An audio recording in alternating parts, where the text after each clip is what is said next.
Nos primórdios da Bíblia, especialmente no livro de Gênesis, mergulhamos em um mundo muito distinto do nosso, uma era anterior ao grande dilúvio.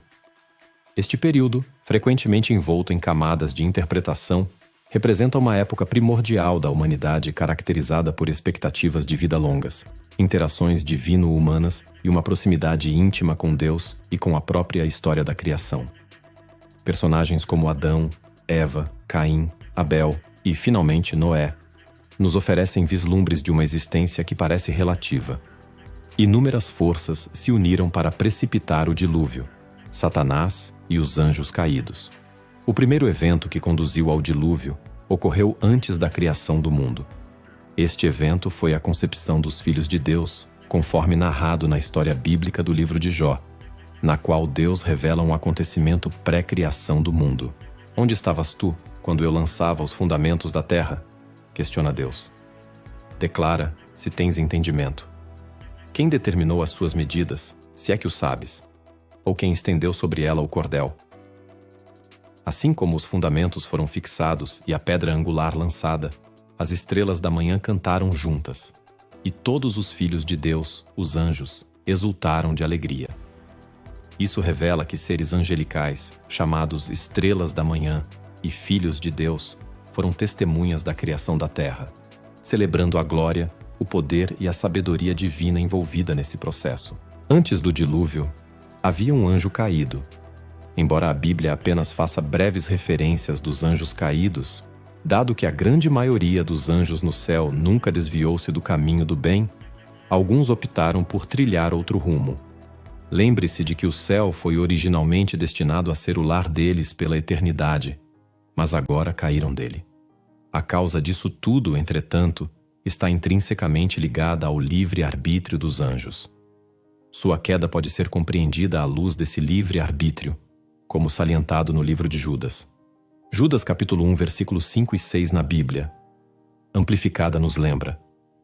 Agora, quero lembrar a vocês, embora vocês saibam de tudo uma vez por todas, que o Senhor, depois de libertar o povo da terra do Egito, destruiu mais tarde aqueles que não creram, que recusaram confiar e obedecer, e confiar nos anjos que não mantiveram sua posição apropriada de poder, mas abandonaram seu lugar de habitação adequada. Esses ele manteve em correntes eternas sob densas trevas, para o julgamento do grande dia. Judas enfatiza que os anjos não permaneceram fiéis à sua posição celestial, na qual foram criados para adorar a Deus e cumprir suas ordens. Eles foram destinados a glorificá-lo. Assim como os seres humanos foram projetados para habitar na terra, eles foram destinados a residir no céu. Apesar disso, esses anjos abandonaram o Pai Celestial, ou seja, eles deixaram o seu lugar no céu. Então surge Satanás, que se disfarça como um anjo de luz, corrompe e lidera esses anjos e age como o seu comandante. A grande rebelião, conhecida por alguns como a Primeira Rebelião, foi um evento no qual Satanás e uma legião de anjos rebeldes do céu se insurgiram contra Deus e seus anjos, buscando desafiar a autoridade divina na esfera eterna.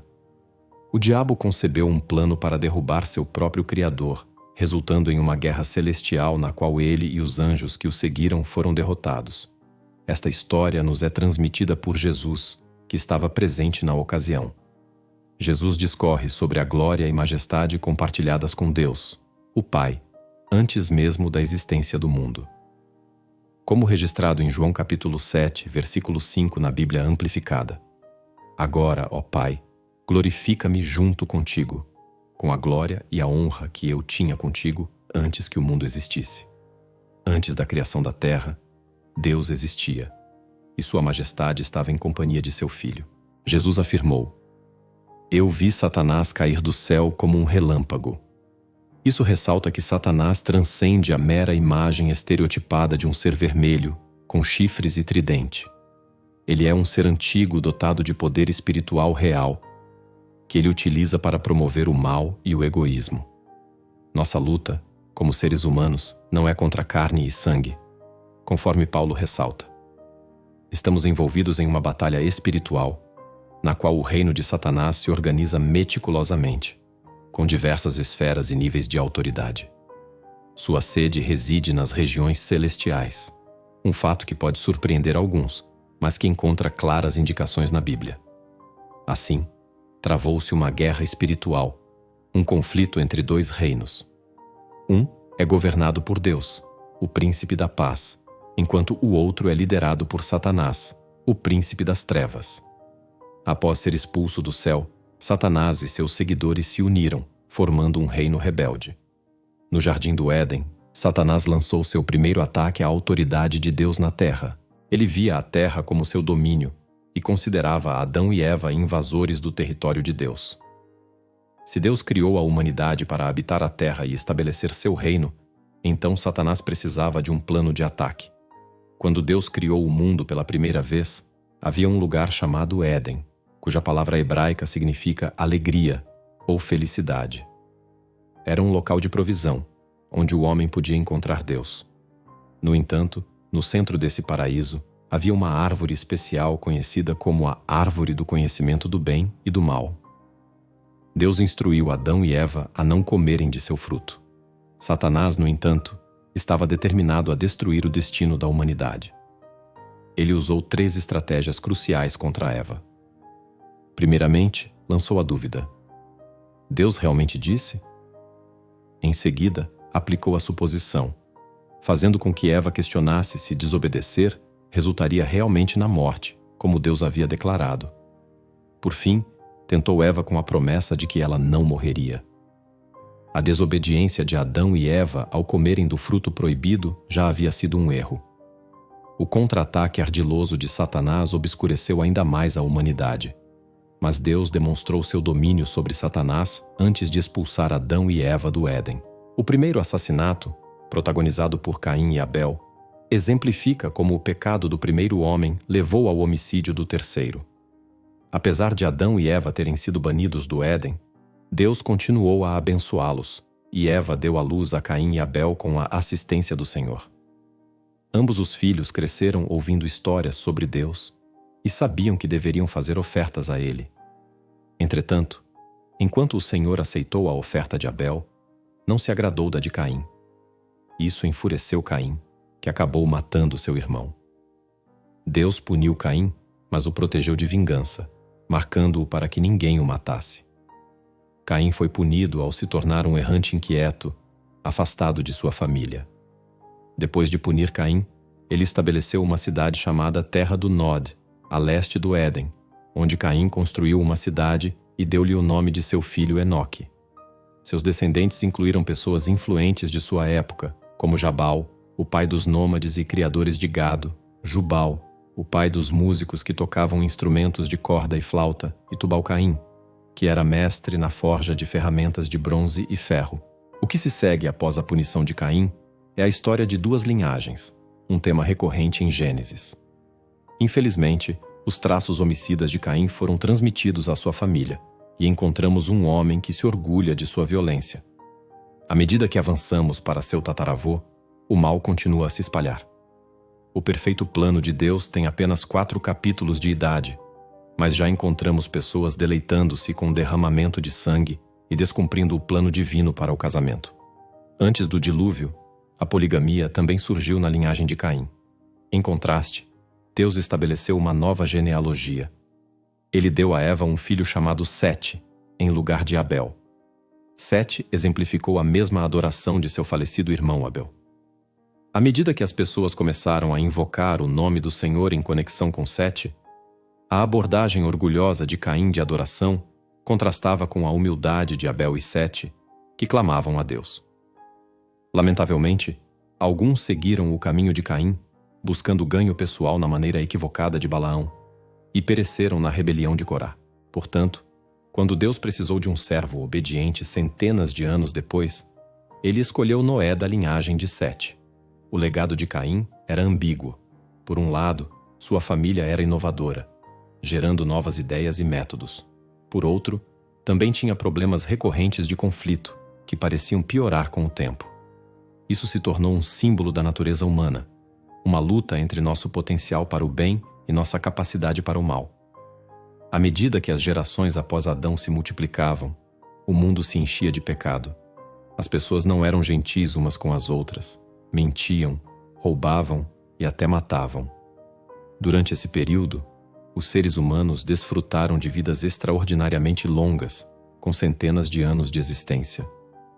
Era um mundo diferente, uma época em que a humanidade ainda estava intimamente ligada às suas origens, e o mundo era mais jovem e fresco. Adão e Eva tiveram outros filhos e filhas após Caim e Abel, e com o crescimento de sua família, começou o nascimento da civilização em si. A Bíblia relata que Adão viveu 930 anos e teve outros filhos e filhas. À medida que os filhos de Adão e Eva cresceram, eles tomaram esposas e formaram suas próprias famílias, e a população continuou a crescer. Além de Caim e Abel, Sete foi outro filho de Adão que teve descendentes notáveis, incluindo Enoque, Matusalém e, finalmente, Noé. Adão, o primeiro homem, viveu até os incríveis 930 anos. Ele teve filhos que também viveram vidas excepcionalmente longas. Seu filho Sete viveu até 912 anos, e o filho de Sete, Enoque, até 905 anos. Conforme as gerações avançavam, os homens geravam filhos e transmitiam conhecimentos sobre a terra, como agricultura, criação de animais e conexão com Deus. Essa linhagem especial carregava a semente da união inicial da humanidade com os anjos caídos. No entanto, apesar de suas vidas longas e sabedoria profunda, essas primeiras pessoas não eram imunes aos problemas humanos, como ciúmes, raiva e até violência. Mas havia um homem chamado Enoque, que andou com Deus. A Bíblia nos relata que quando Enoque tinha 65 anos, ele se tornou pai de Matusalém. Enoque andou com Deus, o que se destaca entre seus contemporâneos cujas vidas eram registradas principalmente por seus nascimentos e filhos. Sua descrição é breve, mas impactante. Enoque andou com Deus, e quando chegou a hora de deixar a terra, Deus o levou sem que ele passasse pela morte como a conhecemos. Enoque é um sopro de ar fresco nos registros históricos. À medida que a população crescia, a necessidade de diferentes papéis e profissões também aumentava. As pessoas não podiam mais ser apenas pastores e agricultores. Precisavam diversificar. Caim era agricultor, enquanto seu irmão Abel era pastor. Essa diferenciação sugere que, mesmo naquela fase inicial, os papéis estavam sendo definidos com base na necessidade e nas habilidades individuais. Tubal-Caim, um descendente de Caim, tornou-se mestre de todos os artesãos em bronze e ferro, indicando o surgimento de profissões especializadas, como a metalurgia. A música também começou a florescer, com Jubal, outro descendente de Caim, sendo pai de todos os que tocavam harpa e flauta. Esses desenvolvimentos permitiram que a sociedade se tornasse mais complexa e organizada, preparando o terreno para formas mais avançadas de civilização. No entanto, embora as pessoas tenham aprendido novas habilidades e profissões, a vida antes do grande dilúvio não era perfeita nem feliz. A Bíblia nos diz que Deus observou a maldade da humanidade se espalhar pela terra, com todos os pensamentos do coração humano inclinados para o mal o tempo todo. Em resumo, a vida antes do dilúvio, conforme retratada nos primeiros capítulos de Gênesis, é uma época de eventos notáveis, tanto na história da humanidade quanto na relação entre Deus e o homem. É uma era marcada por criação, queda, pecado, julgamento divino e renovação. Apesar de sua antiguidade, suas lições e significados continuam a ressoar na tradição religiosa e na compreensão da condição humana.